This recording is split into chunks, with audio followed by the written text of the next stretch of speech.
Shalom, irmãos. Em tempos de angústia vamos falar de esperança. Nós vamos continuar a nossa série sobre os falsos profetas. E eu separei uma história inacreditável que tem relatado no livro de Juízes, a partir do capítulo 17. Nós vamos ler na Bíblia de Jerusalém, que diz assim: o santuário de Micas e o santuário de Dan. O santuário particular de Micas. Havia um homem da montanha de Efraim que se chamava Miqueias, tá? É o nome Micaiarro, é o nome hebraico, o nome correto. A gente sabe que teve na Bíblia, né, vários personagens com esse mesmo nome, tá? Aqui no comentário aqui da CBB, ele fala sobre isso, né? Sobre essas pessoas que se chamaram Micaiarro, tá? Micaiarro quer dizer quem é como Yahweh, tá? E é um nome que era muito popular nos tempos do Antigo Testamento. São citadas 4 pessoas, outras pessoas, né, que possuíam o mesmo nome. Um rubenita, em 1 Crônicas 5:5, pai de Abdom, 2 Crônicas 34:20, Micaías, em 2 Reis 22:12, um filho de Meribe Baal, 1 Crônicas 8:34. E o bastante conhecido profeta menor, Miqueias, né? Miqueias 1:1, a semelhança está no hebraico, então. Bom, aqui conta então a história a partir do verso 2. Disse ele à sua mãe, né, Micaiarro: os 1.100 ciclos de prata que te foram tirados, e a propósito dos quais pronunciaste maldição, e mesmo tu me disseste: esse dinheiro aqui está, fui eu quem o tirou. Então aqui esse personagem aqui é chamado de Mica, né? Depois de algum tipo de como que se diz assim, um apelido, né? Ele havia roubado, né, esses 1.100 ciclos de prata da sua própria mãe. Aí bateu o arrependimento, ele foi lá e, certo, por medo da maldição, né, porque a mãe já havia lançado uma maldição sobre quem tivesse roubado esse dinheiro. E ele foi lá e disse: esse que pela qual tu amaldiçoou sou eu mesmo, né? Então ela, para retirar a maldição aí do filho, né, ela disse: seja o meu filho bendito de Yahweh. Ele restituiu os 1.100 ciclos à sua mãe, que disse: eu havia dedicado este dinheiro a Yahweh de minha própria mão a meu filho, para fazer uma imagem de escultura, um ídolo de metal fundido, mas agora quero dá-lo novamente a ti. Isso ela falando, né, para o Todo-Poderoso. Ele, porém, entregou o dinheiro à sua mãe. Então aqui a gente vê, né, o porquê muitas vezes acontece, né, de um filho estar totalmente extraviado, né, irmãos? Porque a mãe ali, ele fez uma coisa errada e ela estava protegendo ele, né, dizendo, né, para o Todo-Poderoso, aquele que é onisciente, ele sabe todas as coisas, dele ninguém pode se esconder, dele ninguém pode mentir, né, para ele. E ela ali, né, ela disse: eu havia dado esse dinheiro para o meu filho, para fazer uma imagem de escultura, um ídolo de metal fundido. Gente, eu lendo isso aqui, eu fiquei pensando: não, isso aqui não pode ser verdade. Isso aqui não pode ser verdade, irmãos. Porque nós estamos falando de israelitas. Aqui falava: um homem da montanha de Efraim, da tribo de Efraim, tá? Ela falando aqui com o Todo-Poderoso, dizendo para o Todo-Poderoso que ela tinha reservado esse dinheiro, dado ao filho para ele fazer uma imagem de escultura, um ídolo de metal fundido, sendo que o segundo mandamento, né, a segunda palavra nos diz: não faça para você nenhuma imagem esculpida, nenhum tipo de representação de nada do que há no céu em cima, sobre a terra embaixo ou na água debaixo da terra. Não se curve diante dela, nem lhe preste culto, pois eu, Yahweh, seu poderoso, sou um poderoso zeloso, que pune os filhos pelos pecados dos pais, também a terceira e a quarta gerações de quem me odeia. Mas demonstro graça até a milésima geração de quem me ama e obedece aos meus mandamentos. Para ver o nível, né, de apostasia desse povo naquela época, tá? Que ela estava ali tendo um diálogo, né, tentando se justificar diante do Todo-Poderoso, como se isso fosse a coisa mais natural do mundo, né? É impressionante, irmãos, impressionante. E ela disse que esses 1.100 ciclos, né, ela havia dado ao filho para fazer essas imagens. Porém, aqui no verso 4, olha a contradição. Então sua mãe tomou 200 ciclos de prata e os enviou aos ourives, que fizeram uma imagem de escultura e um ídolo de metal fundido que foi colocado na casa de Miqueias. Então, ela tinha dito que era esses 1.100 ciclos que seria utilizado e ela pega tão somente 200, né? A mentira tem perna curta. Verso 5. Este homem, Micas, tinha uma casa de Deus. Ele fez um efode e terafim, e terafim são deuses domésticos, tá? E deu a investidura a um dos seus filhos que veio a ser o seu sacerdote. Nesse tempo, não havia rei em Israel, e cada qual fazia o que lhe parecia correto. Então, literalmente uma baderna, né, irmãos? Uma bagunça, tá?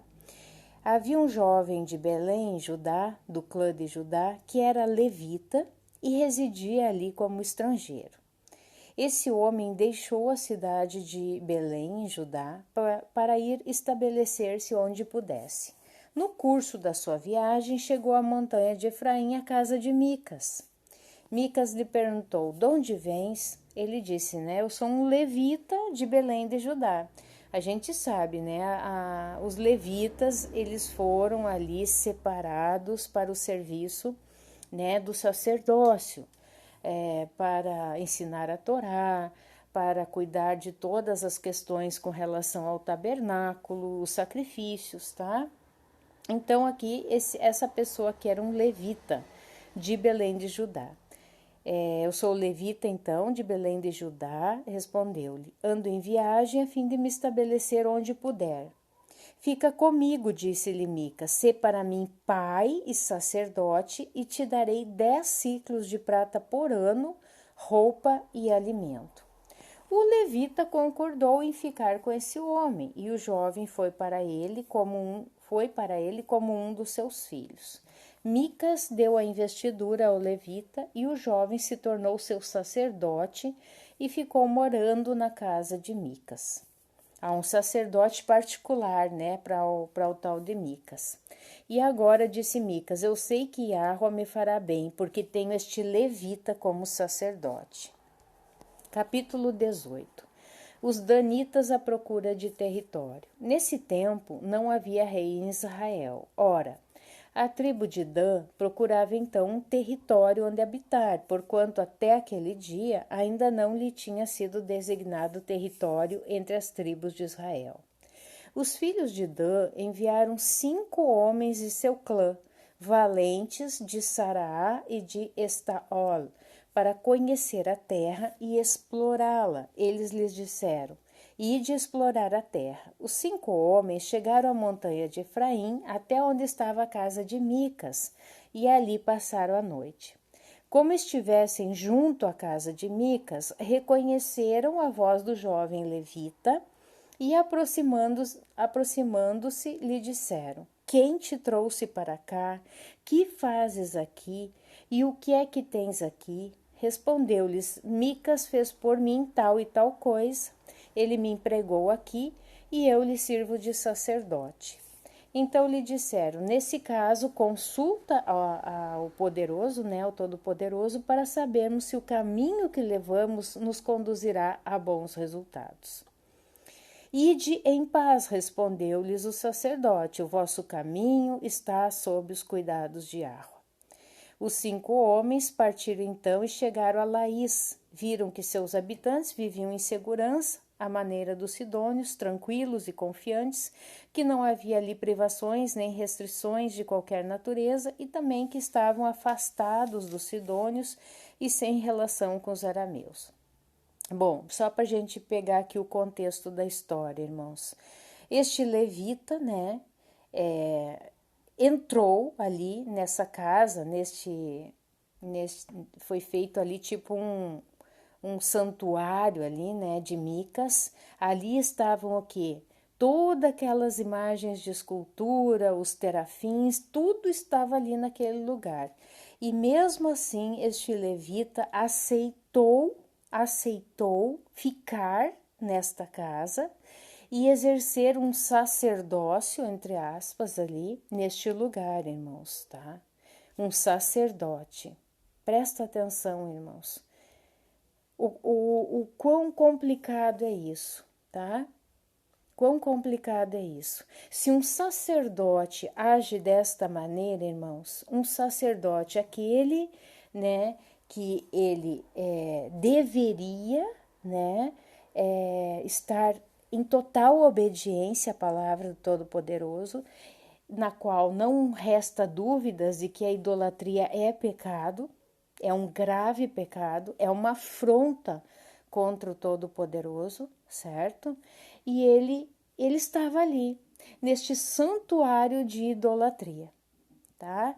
Aí a tribo de Dan chega ali, reconhece ele como levita, pergunta, né, o que ele está fazendo ali. Num primeiro momento a gente pensa que Dan vai dar um xingão nesse levita, mas não. Eles pedem ainda para ele consultar a Yahweh, né, ao Todo-Poderoso, para saber se o caminho que eles estavam indo conduzirá a bons resultados. Bom, primeiramente, né, irmãos, existe uma hierarquia dentro ali do sacerdócio levítico, né? Existe o sumo sacerdote e depois vem o sacerdote, sendo que cada sacerdote, aí, dependendo de qual, se é de Gershon, né? Que eles chamam os Gershonitas, tem os Meraritas, né? E Gershon, Merari, esqueci o nome do outro filho de Levi. Bom, no caso, então, eles têm cada um uma função específica, tá? E a questão de consultar ao Todo-Poderoso geralmente era uma função exclusiva do sumo sacerdote, inclusive existia o Urim e o Tumim, né? O Urim e o Tumim ali para essa consulta, né? Seria o Urim, eu não tenho bem certeza se o Urim era o sim e o Tumim o não, mas era algo, né, um ou outro era sim ou não, tá? E ele, mesmo assim, ele se acha nessa autoridade, sendo ali um sacerdote no meio de toda uma idolatria, e ele diz: podem ir que o resultado vai ser bom e tal. Bom, verso 8. Então voltaram a seus irmãos em Saraá e Estaol, e estes lhes perguntaram: que relatais? Eles disseram: levantai-vos, subamos contra eles, pois vimos a terra que é excelente. Mas continuais aí sem dizer nada? Não hesiteis em partir para tomar posse da terra. Chegando lá, achareis um povo confiante. A terra é extensa e o poderoso a entregou nas vossas mãos. É um lugar no qual ninguém tem falta de coisa alguma que há na terra. A migração dos danitas. Então partiram dali, do clã dos danitas de Saraá e Estaol, 600 homens armados para a guerra. Subiram para acampar em Cariate e Arim, em Judá.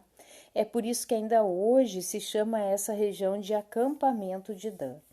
Dali passaram a montanha de Efraim e foram até a casa de Micas. Ora, os 5 homens que tinham estado ali para reconhecimento da terra tomaram a palavra e disseram aos seus irmãos: sabeis que há aqui nestas casas um efode e terafim, uma imagem de escultura e um ídolo de metal fundido?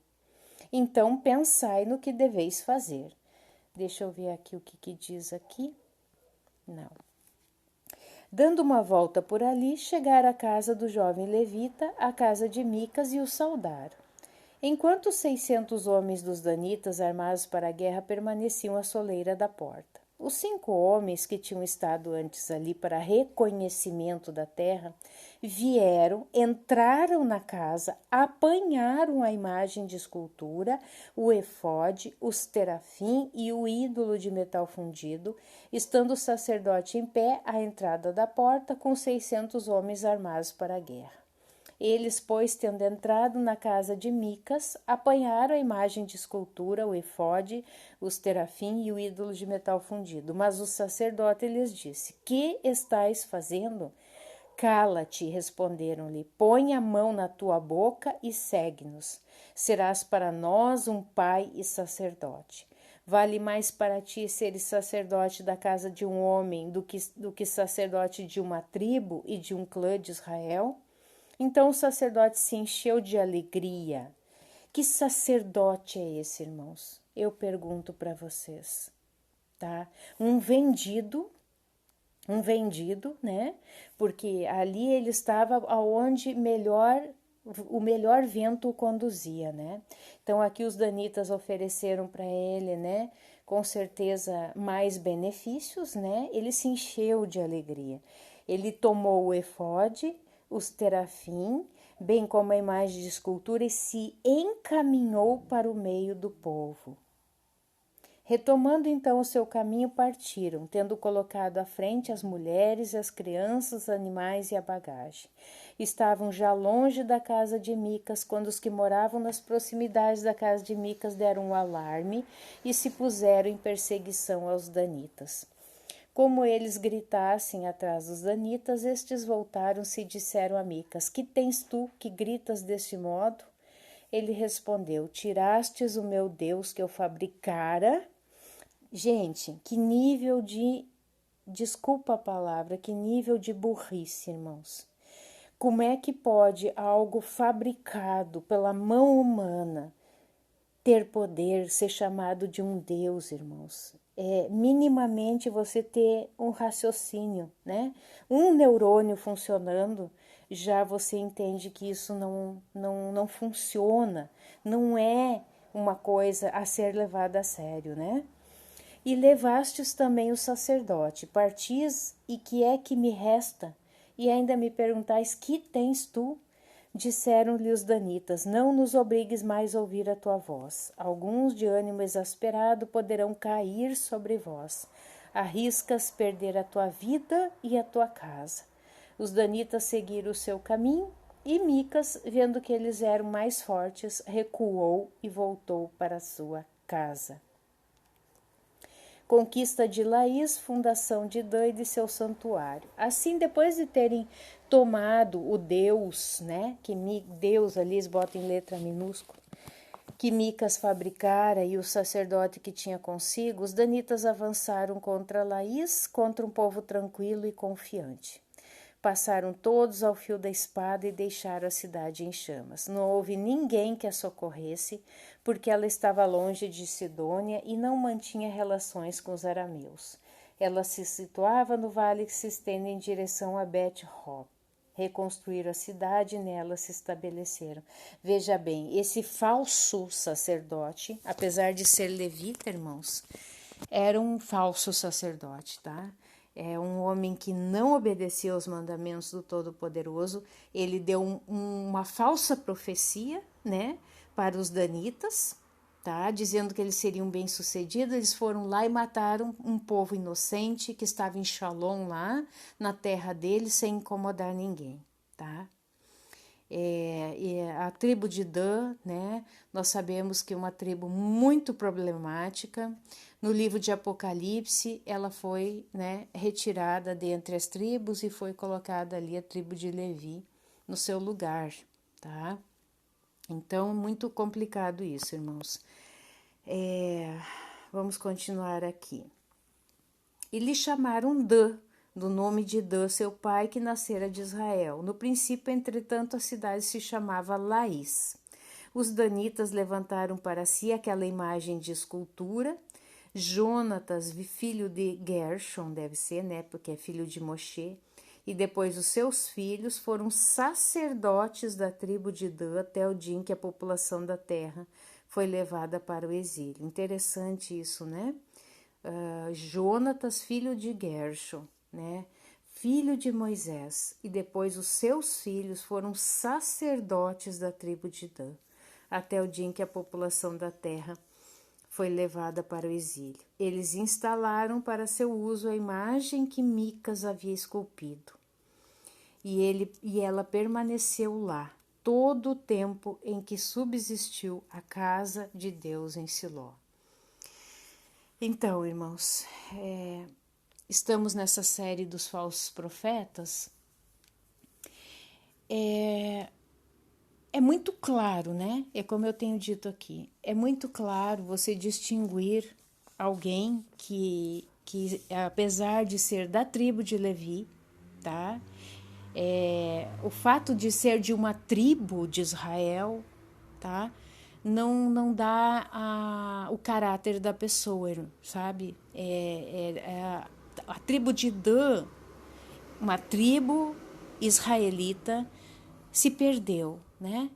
Imagina esse sacerdote, um levita, se vendeu, se contaminou, se apostatou, adulterou, servindo, né, a deuses feitos por mãos humanas, contrariando, né, desobedecendo ao mandamento do Todo-Poderoso, né, que nós não podemos nos prostrar diante de imagens de escultura, irmãos.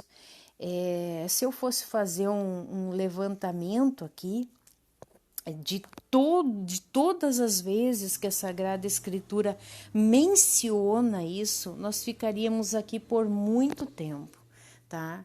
Por muito tempo mesmo. Mas eu quero mostrar para vocês alguns versículos que vão falar sobre imagens de escultura. Vamos ler aqui o que está em Deuteronômio 7, 25 e 26. As imagens de escultura de seus deuses queimarás a fogo.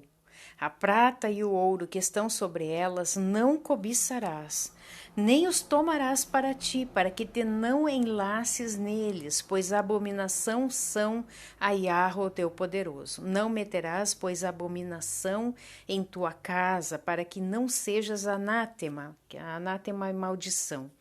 Assim como ela, de todo a detestarás, e de todo a abominarás, porque anátema é. Deuteronômio 12, 31. Assim não farás a Yahweh teu poderoso, porque tudo o que é abominável a Yahweh e que ele aborrece, fizeram eles a seus deuses, pois até seus filhos e suas filhas queimaram com fogo aos seus deuses. Deuteronômio 18, 9 ao 13. Quando entrares na terra que Yahweh teu poderoso te der, não aprenderás a fazer conforme as abominações daquelas nações. Entre ti não se achará quem faça passar pelo fogo seu filho ou sua filha, nem adivinhador, nem prognosticador, nem agoureiro, nem feiticeiro, nem encantador de encantamentos, nem quem consulte um espírito adivinhante, nem mágico, nem quem consulte os mortos, pois todo aquele que faz tal coisa é a abominação a Yahweh. E por estas abominações, Yahweh, teu poderoso, as lança fora de diante de ti, perfeito serás como Yahweh, teu poderoso. Deuteronômio 27, 15. Maldito o homem que fizer imagem de escultura ou de fundição, abominação a Yahweh, obra da mão do artífice, e a puser em um lugar escondido. E todo o povo responderá e dirá amém. E vistes, Deuteronômio 29, 17 e 18. E vistes as suas abominações e os seus ídolos, a madeira e a pedra, a prata e o ouro que havia entre eles, para que entre vós não haja homem, nem mulher, nem família, nem tribo, cujo coração hoje se desvie de Yahweh, o nosso poderoso, e vá servir aos deuses destas nações, para que entre vós não haja raiz que dê fel e absinto. Deuteronômio 32, 15 e 16. E engordando-se Jesurum, é o mesmo nome para Jerusalém, tá? Deu coices, engordaste-te, engrossaste-te, e de gordura te cobriste, e deixou ao poderoso que o fez, e desprezou a rocha da sua salvação. Com deuses estranhos o provocaram a zelos, com abominações o irritaram. 1 Reis 11, 4, 8. Porque sucedeu que no tempo da velhice de Salomão, suas mulheres lhe perverteram o coração para seguir outros deuses, e o seu coração não era perfeito para com Iahua, seu poderoso, como o coração de Davi, seu pai. Porque Salomão andou em seguimento de Astarote, a deusa dos Sidônios, e em seguimento de Milcom, a abominação dos amonitas. Assim fez Salomão o que era mal aos olhos de Yahweh, e não perseverou em seguir ao Senhor como Davi seu pai.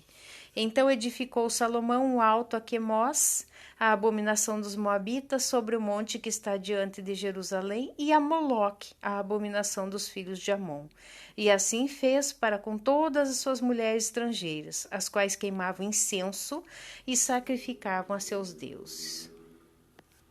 2 Reis 23, 13. O rei profanou também os altos que estavam defronte de Jerusalém, a mão direita do monte de Massite, os quais edificara Salomão, rei de Israel, a Astarote, a abominação dos Sidônios, e a Quemós, a abominação dos Moabitas, e a Milcom, a abominação dos filhos de Amon. Isaías 44, 19. Nenhum deles cai em si, e já não tem conhecimento nem entendimento para dizer. Metade queimei no fogo, cozi pão sobre as suas brasas, assei sobre elas carne, comi, e farei eu do resto uma abominação? Ajoelhar-me-ei ao que saiu de uma árvore? Jeremias 4, 1, 2. Se voltares, ó Israel, diz Yahweh, volta para mim. E se tirares as tuas abominações de diante de mim, não andarás mais vagueando. E jurarás, vive Yahweh na verdade, no juízo e na justiça. E nele se bendirão as nações, e nele se gloriarão. Jeremias 7,30. Porque os filhos de Judá fizeram o que era mal aos meus olhos, diz Yahweh, puseram as suas abominações na casa que se chama pelo meu nome, para contaminá-la. Jeremias 16, 18. E primeiramente pagarei em dobro a sua maldade e o seu pecado, porque profanaram a minha terra com os cadáveres das suas coisas detestáveis, e das suas abominações encheram a minha herança. Ezequiel 5,9. Farei em ti o que nunca fiz e o que jamais farei por causa de todas as tuas abominações. Bom, é muitos versículos, irmãos, nós não vamos conseguir ler todos, tá? Vamos ver aqui no livro de 1 Pedro 4,3. Porque é bastante que no tempo passado da vida fizéssemos a vontade dos gentios, andando em dissoluções, concupiscências, borrachices, glutonarias, bebedices e abomináveis idolatrias. Né? Antes, irmãos, né? No tempo passado, nós podíamos alguma vez ter feito isso, mas hoje, né? Nós temos que ser novas criaturas e não podemos mais, né, pecar dessa forma, né, irmãos, com essas coisas abomináveis, né, maldições. Eu não sei, né, quem é o público que acessa o canal Em Tempos de Angústia, vamos falar de esperança. Mas eu acredito que todo tipo de pessoa, né, de crença, quando eu estou falando aqui sobre que a idolatria é a abominação, irmãos, entendam, principalmente os irmãos católicos, tá? Não é para ofendê-los, mas para trazer à luz a verdade, né? E a verdade, ela está nas Sagradas Escrituras. Se você tem, né, com certeza você tem uma Bíblia católica na sua casa, você vai abrir lá no livro de Deuteronômio, tá? No capítulo 5, ou Êxodo no capítulo 20, tá? Onde está escrito os 10 mandamentos, ou as 10 palavras. E a partir do verso 7, né? Talvez mude o versículo, mas é por aí, 7, 8, tá? Lá vai dizer, né? Não tenha nenhum outro Deus diante de mim. Aí você pode argumentar, mas isso não é idolatria, é veneração. Irmãos, é a mesma coisa, tá? Aonde que se peca? Aqui quando se diz, não faça para você nenhuma imagem esculpida, nenhum tipo de representação de nada do que há no céu em cima, sobre a terra embaixo ou na água debaixo da terra. Não se curve diante dela, nem lhe preste culto, pois eu, Yahweh, seu poderoso, sou um poderoso zeloso, que pune os filhos pelos pecados dos pais, também a terceira e quarta gerações de quem me odeia, mas demonstro graça até a 1000ª geração de quem me ama e obedece aos meus mandamentos.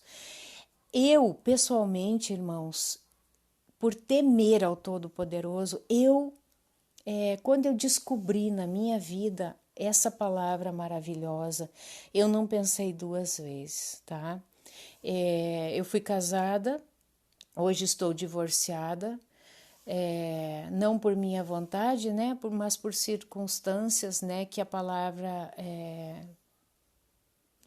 permite o divórcio, né? Mas quando estava casada, meu marido, católico também, tinha imagens de escultura na nossa casa. Mas quando eu tive o entendimento disso, irmãos, eu não pensei 2 vezes, eu retirei, eu destruí todas essas imagens esculpidas de dentro da minha casa, tá?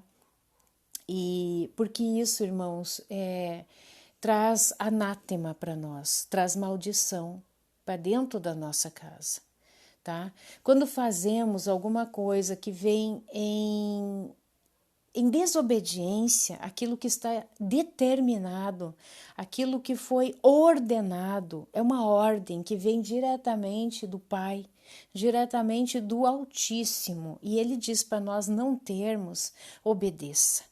Obedeça, vai vir muitas bênçãos sobre a sua vida pela obediência. Agora, se você persistir na desobediência, irmãos, tá? Vai acontecer o que aconteceu nesse episódio que nós acabamos de ler aqui do santuário de Micas, tá? Era um efraimita, isso quer dizer que era um israelita, tá? Um israelita.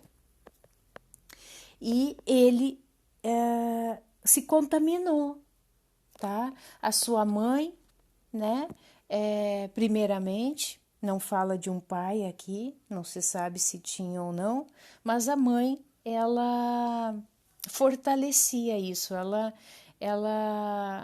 ao invés de dizer para o filho, isso não pode, o Todo-Poderoso nos disse para não termos imagens, né, feitas por mãos humanas, não podemos nos encurvar a elas, tal. Não, ela fortaleceu isso dentro da sua casa, né?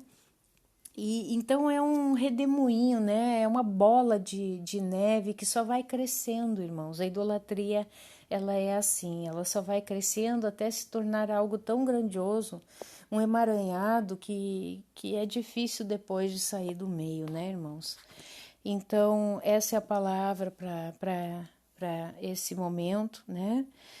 Sobre os falsos profetas. Então vamos cuidar, irmãos, nem todos que vão dizer Senhor, Senhor entrarão no reino, tá? Porque muitos vão dizer, mas eu sou um efraimita, né? Micas pode chegar diante do Todo-Poderoso, do trono lá, do julgamento, do trono branco e dizer, mas Senhor, eu sou um efraimita, eu sou um israelita da tribo de Efraim, né? O que o Todo-Poderoso vai dizer para ele? Afaste-se de mim, vós que comete iniquidade, vós que comete pecado, você que é um transgressor da Torá, se afaste de mim. Eu não tenho parte contigo, né? Triste esse momento, irmãos, triste esses enganos. Amém? Né? Que a gente possa temer ao Todo-Poderoso e não cair nessas ciladas. Amém, irmãos? Fiquem na Shalom.